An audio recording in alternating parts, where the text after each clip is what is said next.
Good morning to all. Page number 1.13 fourth മൊഡ്യൂളാണ് നമ്മൾ discuss ചെയ്തുകൊണ്ടിരുന്നത്. ഇല്യൂസ്ട്രേഷൻ 5. Following is the balance sheet of miss unfortunate limited as on December 2018. അതായത് unfortunate ലിമിറ്റഡിൻ്റെ December 2018 ഒരു balance ഷീറ്റാണ് ക്വസ്റ്റ്യനിൽ ആദ്യം തന്നിരിക്കുന്നത്. നോക്കാം. Equities and liabilities, share holders fund ഉണ്ട്, share capital എന്ന് പറയുന്നത് 20,000 ഇക്വിറ്റി ഷെയർ ₹75 പെയ്ഡപ്പ്, അതായത് 2000 ഇക്വിറ്റി ഷെയർ 100 രൂപയുടേത് 75 രൂപയെ പെയ്ഡപ്പ് ചെയ്തിട്ടുള്ളൂ. അതുപോലെ തന്നെ സെക്കൻഡ് പറയുന്നത് 6,000 equity share of ₹100 is ₹6 per share paid-up, 100 രൂപയുടെ ഷെയർ 6000 ഇക്വിറ്റി ഷെയറിന് 60 രൂപയെ പെയ്ഡപ്പ് ചെയ്തിട്ടുള്ളൂ. Then 4,000 6% preference share of ₹100 each, അതായത് 100 രൂപയുടെ 6% പ്രിഫറൻസ് ഷെയർ 4000 എണ്ണം ഉണ്ട്. ദെൻ നോൺ കറന്റ് ലയബിലിറ്റീസിനകത്ത് ഡിബഞ്ചർ ഉണ്ട്, floating charges on all assets, അതായത് സെക്യൂർഡ് ആണ്. കറണ്ട് ലയബിലിറ്റീസ് ക്രെഡിറ്റേഴ്സ് ഉണ്ട്, interest outstanding on debentures. Then asset സൈഡിലേക്ക് വരുമ്പം land and building, plant and machinery, patent, stock, sundry debtor, cash in hand, ഇത്രയുമാണ് balance ഷീറ്റിൽ തന്നിരിക്കുന്നത്. ദെൻ നമുക്ക് അഡീഷണൽ ഇൻഫർമേഷനിലേക്ക് പോകാം. On that date the company went to liquidation, അതായത് ബാലൻസ് ഷീറ്റിൽ തന്നിരിക്കുന്നത് ഡിസംബർ 31, 2018 ബാലൻസ് ഷീറ്റാണ് തന്നിരിക്കുന്നത്.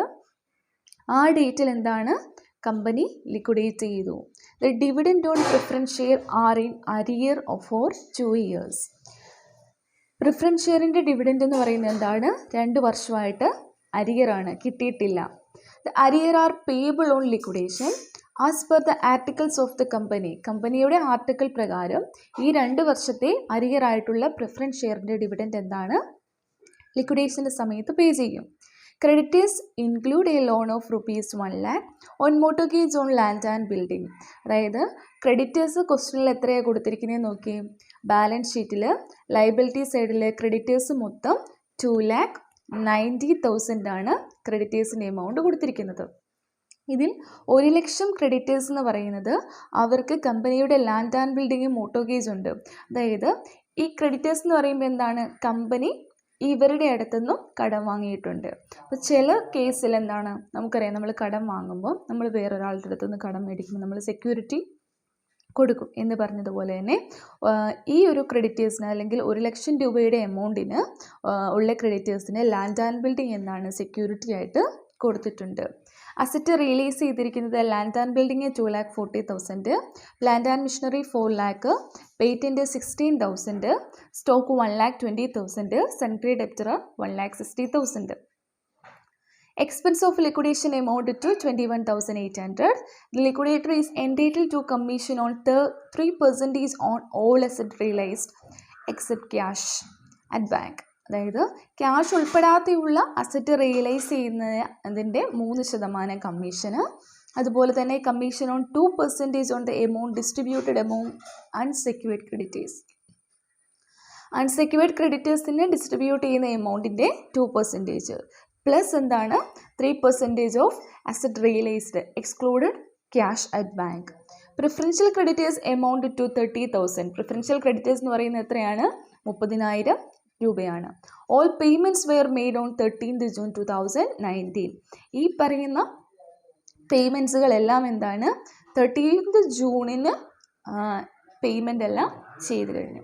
നമ്മളോട് പറഞ്ഞിരിക്കുന്നത് liquidators final statement of account prepare ചെയ്യാനാണ്. ഇതുവരെയുള്ള കാര്യങ്ങളിൽ നമുക്കറിയാം, നമുക്ക് ബാലൻസ് ഷീറ്റിലെ കുറച്ച് ഇൻഫോർമേഷൻസ് തന്നിട്ടാണ് ലിക്വിഡേറ്റേഴ്സ് സ്റ്റേറ്റ്മെൻറ്റ് പ്രിപ്പയർ ചെയ്യാൻ പറയുന്നത്.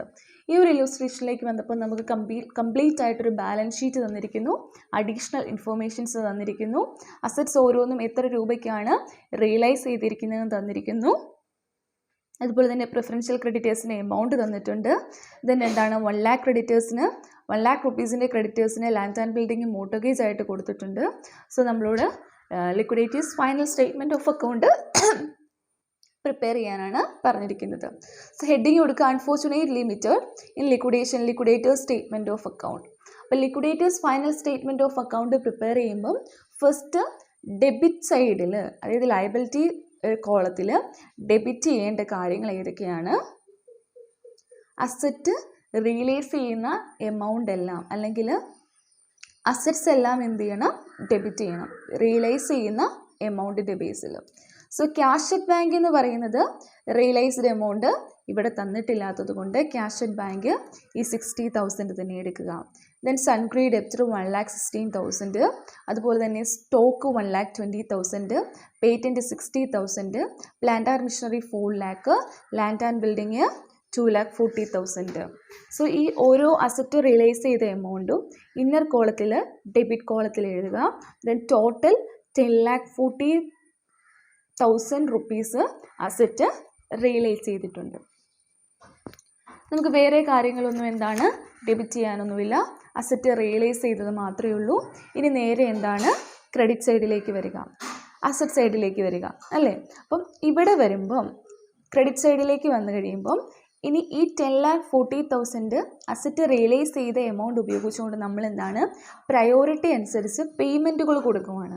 അപ്പോൾ ഫസ്റ്റ് നമ്മൾ ഇതുവരെ എന്താണ് ലിക്വിഡേറ്റേഴ്സ് റെമ്യൂണറേഷൻ അല്ലെങ്കിൽ ആ ഒരു ലിക്വിഡേഷൻ്റെ കോസ്റ്റ് ഓഫ് എക്സ്പെൻസുകളൊക്കെയാണ് ഫസ്റ്റ് പേയ്മെൻറ്റ് ചെയ്തുകൊണ്ടിരുന്നത്.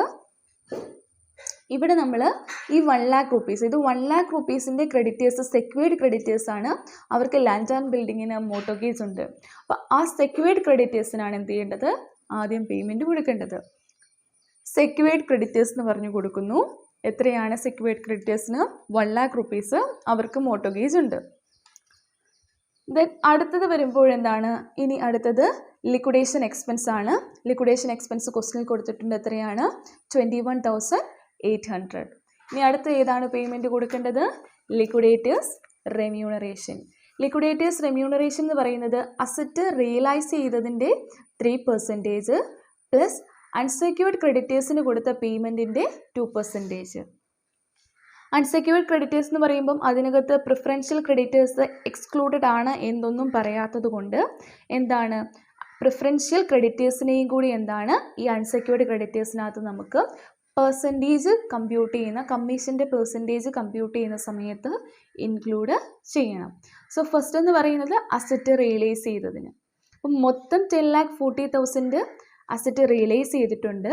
ബട്ട് കമ്മീഷൻ്റെ കേസ് എടുക്കുമ്പോഴെന്താണ് ക്യാഷ് ഇൻക്ലൂഡഡ് അല്ല, എക്സ്ക്ലൂഡഡ് ആണ് അല്ലേ. അപ്പോൾ ഈ 10,40,000 നിന്നും ക്യാഷിൻ്റെ എമൗണ്ട്, അതായത് ക്യാഷ് എത്രയാണ് ഉള്ളത്? 60,000 ആണ് ക്യാഷ് ഉള്ളത്. ഈ 60,000 കുറച്ചതിന് ശേഷം 60,000 കുറയ്ക്കുക. കാരണം എന്താ? അസറ്റ് റിയലൈസ് ചെയ്തതിൻ്റെ നമ്മൾ കമ്മീഷൻ പെർസെൻറ്റേജ് എടുക്കുമ്പോഴത്തേക്കും ക്യാഷ് എക്സ്ക്ലൂഡഡ് ആണ്. സോ ക്യാഷിൻ്റെ എമൗണ്ട് ലെസ് ചെയ്യുക. ലെസ് ചെയ്ത് കഴിയുമ്പോൾ ബാക്കി എത്രയാണ് ഉള്ളത്? 9,80,000 ആണ് അസറ്റ് ക്യാഷ് ഉൾപ്പെടാതെയുള്ള അസറ്റ് റിയലൈസ് ചെയ്തത്. അപ്പോൾ 9,80,000ൻ്റെ 3%, അതായത് 29,400. ഇനി എന്താണ് അൺസെക്യൂർഡ് ക്രെഡിറ്റേഴ്സിൻ്റെ പെർസെൻറ്റേജ് എന്ന് പറയുന്നത് 2% ആണ് അൺസെക്യൂർഡ് ക്രെഡിറ്റേഴ്സിന് ഡിസ്ട്രിബ്യൂട്ട് ചെയ്ത് കൊടുത്ത എമൗണ്ടിൻ്റെ. സോ ഇവിടെ നിൽക്കുമ്പോൾ നമുക്ക് എന്താണ് അൺസെക്യൂർഡ് ക്രെഡിറ്റേഴ്സിന് എത്ര പേയ്മെൻറ്റ് ഉണ്ടെന്ന് അറിയില്ല. കാരണം എന്താണ് ഇനിയുള്ളത് ഡിബഞ്ചർ ഹോൾഡേഴ്സ് ഉണ്ട്, അതുപോലെ തന്നെ പ്രിഫറൻഷ്യൽ ക്രെഡിറ്റേഴ്സ് ഉണ്ട്, അതുപോലെ തന്നെ പ്രിഫറൻഷ്യൽ ക്രെഡിറ്റേഴ്സും. ഈ രണ്ട് കൂട്ടർക്കും കൊടുത്തതിന് ശേഷം മിച്ചം എന്തെങ്കിലും ഉണ്ടെങ്കിൽ എന്ത് ചെയ്യത്തുള്ളൂ? അൺസെക്യൂർഡ് ക്രെഡിറ്റേഴ്സിന് കൊടുക്കാൻ പറ്റത്തുള്ളൂ.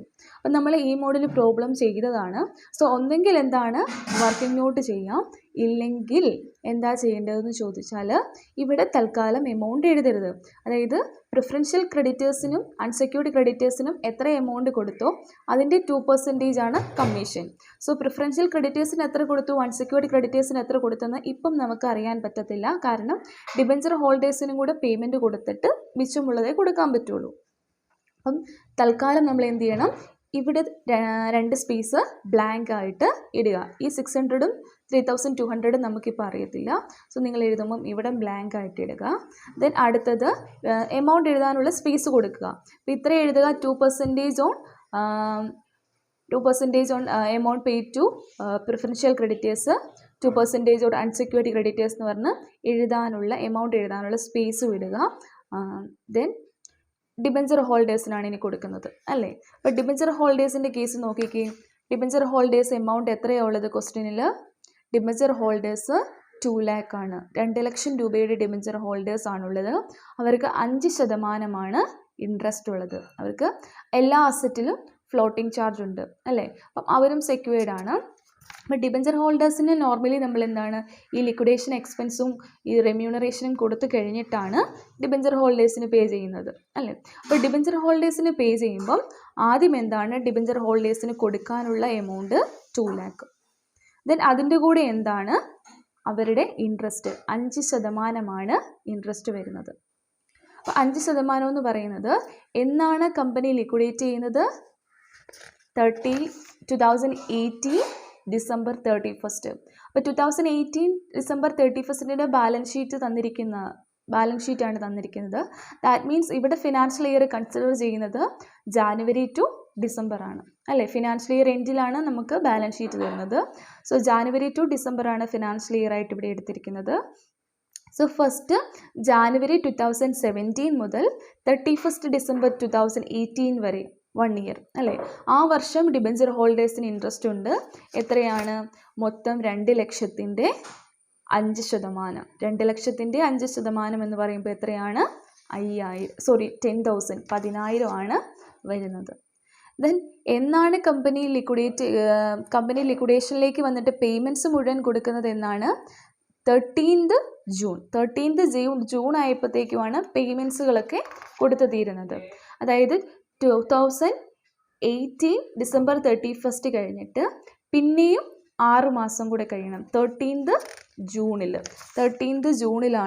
കൊടുക്കുന്നത്. ഇവിടെ കറക്റ്റ് പറയുന്നുണ്ട് 13th June 2019 പേയ്മെൻറ്റ് കൊടുക്കുന്നത്. അപ്പം ആദ്യം 11/2017 ജാനുവരി 2017 മുതൽ ഫസ്റ്റ് ജാനുവരി 2018 മുതൽ 31 December 2018 വരെ ഒരു ഫിനാൻഷ്യൽ ഇയർ. ആ ഇയറിൽ 5% ഇൻട്രസ്റ്റ് പ്ലസ് പേയ്മെൻറ്റ് കൊടുത്ത് തീരുന്നത് എന്നാണ്? 13th June 2019. അപ്പം 2018 കഴിഞ്ഞു, 19 ഒരു 6 മാസം കൂടെ, ജാനുവരി ഫെബ്രുവരി മാർച്ച് ഏപ്രിൽ മെയ് ജൂൺ അല്ലേ, 6 മാസം കൂടിയുണ്ട്. അപ്പോൾ 1.5 year വരുന്നുണ്ട്. അതായത് ഒരു വർഷം കംപ്ലീറ്റ് ആയിട്ടും പിന്നെ ഒരു 6 മാസം കൂടി വരുന്നുണ്ട്. അപ്പോൾ എന്താണ് ഇവിടെ 15,000 വന്നിരിക്കുന്നത്. ആ 2018 ആ ഒരു ഫുൾ ഇയറിൽ ഇൻട്രസ്റ്റ് എന്ന് പറയുന്നത് 2 lakhൻ്റെ 5% എന്ന് പറയുമ്പോൾ 10,000 ആണ്. അതിൻ്റെ കൂടെ 2019 ഒരു 6 മാസം കൂടി കഴിഞ്ഞാണ് പേയ്മെൻറ്റ് കൊടുക്കുന്നത് അല്ലേ. അപ്പോൾ എന്താണ് അതിൻ്റെ ഒരു ഹാഫ്, 12 മാസം നമ്മൾ 10,000 രൂപയാണ് ഇൻട്രസ്റ്റ് കൊടുത്തത് അല്ലേ. അപ്പം 5%. അപ്പം 6 മാസം എന്ന് പറയുമ്പോൾ അതിൻ്റെ നേർപകുതി എടുക്കുക. അപ്പോൾ എത്രയാണ്? 5,000. അപ്പം മൊത്തം 10,000 + 5,000 15,000 രൂപയാണ് ഇൻട്രസ്റ്റ്. അപ്പോൾ 2 lakh rupees ഡിബഞ്ചറിൻ്റെ പ്രൈസും 15,000 എന്താണ് ഇൻട്രസ്റ്റോടെ കൂട്ടി 2,15,000. Then preferential preferential creditors. അപ്പോൾ ഓരോ കാര്യങ്ങളും ചെയ്യുമ്പോൾ ശ്രദ്ധിക്കുക, മൊത്തം 10,40,000 നിന്നും ഓരോ എമൗണ്ടും കൊടുത്തതിന് ശേഷം ബാലൻസ് ഉണ്ടോ എന്ന് ചെക്ക് ചെയ്ത് പോകുക. ഇനി പ്രിഫറൻഷ്യൽ ക്രെഡിറ്റേഴ്സിന് എത്ര എമൗണ്ട് കൊടുക്കാനുള്ളത് ക്വസ്റ്റനിൽ പറയുന്നുണ്ട്. നമുക്ക് ബാലൻസ് അവൈലബിൾ ആണ്. എത്രയാണ്? 30,000. ഇനി അൺസെക്യൂർഡ് ക്രെഡിറ്റേഴ്സിൻ്റെ എമൗണ്ട് ക്വസ്റ്റനിൽ എവിടെയെങ്കിലും തന്നിട്ടുണ്ടോ? അൺസെക്യൂർഡ് ക്രെഡിറ്റേഴ്സിൻ്റെ എമൗണ്ട് ഡയറക്റ്റ് ആയിട്ട് നമുക്ക് ക്വസ്റ്റനിൽ തന്നിട്ടില്ല. അൺസെക്യൂർഡ് ക്രെഡിറ്റേഴ്സിൻ്റെ എമൗണ്ട് പിന്നെ എങ്ങനെയാണ് കണ്ടുപിടിക്കുന്നത്? നമുക്ക് നോക്കാം. ക്രെഡിറ്റേഴ്സ് എന്ന് പറയുന്നത് മൊത്തം 2,90,000 ആണ്. ഈ 2,19,000 1 lakh ക്രെഡിറ്റേഴ്സ് എന്ന് പറയുന്നത് എന്താണ്? ലാൻഡ് ആൻഡ് ബിൽഡിംഗ് മോട്ടോഗേജ് ഉള്ളവരാണ്. അപ്പോൾ എന്താണ് 2,90,000 നിന്നും 1 lakh ക്രെഡിറ്റേഴ്സ് കുറഞ്ഞു. ബാക്കി എത്രയാണ്? 1,90,000 ആണ് ക്രെഡിറ്റേഴ്സ് ഉള്ളത്. അതിനകത്ത് 30,000 എന്ന് പറയുന്നത് എന്താണ്? പ്രിഫറൻഷ്യൽ ക്രെഡിറ്റേഴ്സ് ആണ്. അപ്പോൾ അതും കൂടി കുറയ്ക്കണം. അപ്പം 1,90,000 നിന്നും ആ 30,000 കൂടെ കുറച്ച് കഴിയുമ്പോൾ ബാക്കി എത്രയാണ് പ്രിഫറൻഷ്യൽ അൺസെക്യൂർഡ് ക്രെഡിറ്റേഴ്സ് ഉള്ളത്? 1,60,000. So 2,90,000 minus 1 lakh minus 30,000. അതായത് ആ മോട്ടോഗേജ് ഉള്ള 1 lakhും പ്രിഫറൻഷ്യൽ ക്രെഡിറ്റേഴ്സിന് 30,000 മൊത്തമുള്ള 2,90,000 ക്രെഡിറ്റേഴ്സിന് കുറച്ച് കഴിയുമ്പോൾ ബാലൻസ് ഉള്ളതാണ് അൺസെക്യൂർഡ് ക്രെഡിറ്റേഴ്സ്. അപ്പോൾ ബാലൻസ് എന്ന് പറയുന്നത് 1,16,000 ആണ്. അപ്പം നമുക്ക് അൺസെക്യൂർഡ് ക്രെഡിറ്റേഴ്സിനും കൊടുക്കാനുള്ള എമൗണ്ട് ഉണ്ട്. അപ്പം 1,16,000 കംപ്ലീറ്റ് ആയിട്ട് കൊടുത്തു. ഇനി അടുത്തത് ആർക്കാണ്? ഇനിയും ബാലൻസ് ഉണ്ട് പ്രിഫറൻഷ്യൽ ഷെയർ ഹോൾഡേഴ്സിന്. പ്രിഫറൻഷ്യൽ ഷെയർ ഹോൾഡേഴ്സിൻ്റെ എമൗണ്ട് എന്ന് പറയുന്നത് എത്രയാണ്? 4 lakh ആണ്. 4 lakh ആണ് പ്രിഫറൻഷ്യൽ ഷെയർ ഹോൾഡേഴ്സ്. ദെൻ അവർക്ക് ഡിവിഡൻഡ് എന്ന് പറയുന്നത് എത്രയാണ്? 6% ആണ്. അപ്പോൾ 4 lakhൻ്റെ 6% എന്ന് പറയുമ്പോൾ എത്രയാണ്? 24,000. ബട്ട് ക്വസ്റ്റ്യനിൽ നമ്മളോട് പറയുന്നുണ്ട് പ്രിഫറൻസ് ഡിവിഡൻഡ് എന്ന് പറയുന്നത് 2 വർഷം അരിയർ ആയിരുന്നു, അത് ലിക്വിഡേഷൻ്റെ സമയത്ത് കമ്പനിയുടെ ആർട്ടിക്കിൾ പ്രകാരം പേ ചെയ്യുമെന്ന്. അപ്പം 1 വർഷം ഡിവിഡൻഡ് 24,000. അപ്പോൾ 2 വർഷം ആകുമ്പോൾ എത്രയായിരിക്കും? 24,000 ഇൻറ്റു 2 എന്ന് പറയുമ്പോൾ 48,000. So preference share capital plus ഡിവിഡൻറ്റും കൂടി കൂട്ടി 4,48,000. സോ ഇനി നമുക്ക് എത്ര ബാലൻസ് ഉണ്ടെന്ന് നോക്കുക. അതായത് 10,40,000 നിന്നും ആദ്യമുള്ള 1 lakh secured creditors, cost of liquidation, അതായത് ഇവിടെയുള്ള അതിൻ്റെ മുമ്പ് നമുക്ക് എന്താണ് ഇപ്പോൾ അൺസെക്യൂർഡ് ക്രെഡിറ്റേഴ്സും പ്രിഫറൻഷ്യൽ ക്രെഡിറ്റേഴ്സും കിട്ടിയത് കൊണ്ട് എന്താണ് കമ്മീഷൻ കമ്പ്യൂട്ട് ചെയ്യാം അല്ലേ. അപ്പോൾ അൺസെക്യൂർഡ് ക്രെഡിറ്റേഴ്സ് എന്ന് പറയുന്നത് 1,16,000 ആണ്. അപ്പോൾ 1,16,000ൻ്റെ 2%. പ്രിഫറൻഷ്യൽ ക്രെഡിറ്റേഴ്സ് 30,000 ആണ്. 30,000ൻ്റെ 2%, ദാറ്റ് ഈസ് 600. അൺസെക്യൂർഡ് ക്രെഡിറ്റേഴ്സ് 1,16,000ൻ്റെ 2% എന്ന് പറയുന്നത് 3,200. അപ്പോൾ 3 കമ്മീഷൻ നമുക്ക് കിട്ടി. 3 കൂടി ആഡ് ചെയ്യുമ്പോഴത്തേക്കും 33,200. അതായത് ഇവിടെ നമ്മൾ അൺസെക്യൂർഡ് ക്രെഡിറ്റേഴ്സിൻ്റെയും പ്രിഫറൻഷ്യൽ ക്രെഡിറ്റേഴ്സിൻ്റെയും എമൗണ്ട് കമ്പ്യൂട്ട് ചെയ്തതിന് ശേഷം, അല്ലെങ്കിൽ നമ്മൾ ഇവിടെ എത്രയുണ്ടെന്ന് അറിഞ്ഞതിന് ശേഷം ഇവിടെ കമ്മീഷൻ കൂട്ടുക. ഇല്ലെങ്കിൽ നമ്മൾ നേരത്തെ ചെയ്തതുപോലെ വർക്കിംഗ് നോട്ട് ചെയ്ത് എഴുതാം. സോ ഇവിടെ പ്രിഫറൻഷ്യൽ ഷെയർ ഹോൾഡേഴ്സ് വരെ പേയ്മെൻറ്റ് കൊടുത്തു കഴിഞ്ഞിട്ട് ബാലൻസ് എത്രയുണ്ടെന്ന് നോക്കുക. 10,40,000 നിന്നും എന്താണ് കമ്മീഷനും കോസ്റ്റ് ഓഫ് ലിക്വിഡേഷനും അതുപോലെ തന്നെ ക്രെഡിറ്റേഴ്സിന് കൊടുക്കാനുള്ളതും പ്രിഫറൻസ് ഷെയർ ഹോൾഡേഴ്സിനും എല്ലാം കൊടുത്തിട്ട് ബാലൻസ് ഇനി എത്രയേ ഉള്ളൂ? 32,000. ഈ 32,000 ആർക്കൊക്കെ കൊടുക്കാനുള്ളതാണ്? Equity share ഹോൾഡേഴ്സിന്. ഇവിടെ 2,000 ഇക്വിറ്റി ഷെയർ, 100 രൂപയുടെ 2,000 ഇക്വിറ്റി ഷെയറിൽ 75 രൂപ പെയ്ഡപ്പാണ്. ഇനി 100 രൂപയുടെ വേറെ ഒരു ഇക്വിറ്റി ഷെയർ 6,000 എണ്ണം ഉണ്ട്, അത് 60 രൂപ പെയ്ഡപ്പാണ്. ഇങ്ങനെ 2 ടൈപ്പ് ഇക്വിറ്റി ഷെയർ ഇവിടെ വരുന്നുണ്ട്. ഇങ്ങനെ വരുമ്പം ഓരോരുത്തർക്കും എത്ര, അല്ലെങ്കിൽ 75 റുപ്പീസ് പേ ചെയ്തവർക്ക് എത്ര കൊടുക്കണം, 60 പേ ചെയ്തവർക്ക് എത്ര കൊടുക്കണം എന്ന് എങ്ങനെയാണ് കമ്പ്യൂട്ട് ചെയ്യുന്നത് നമുക്ക് നോക്കാം.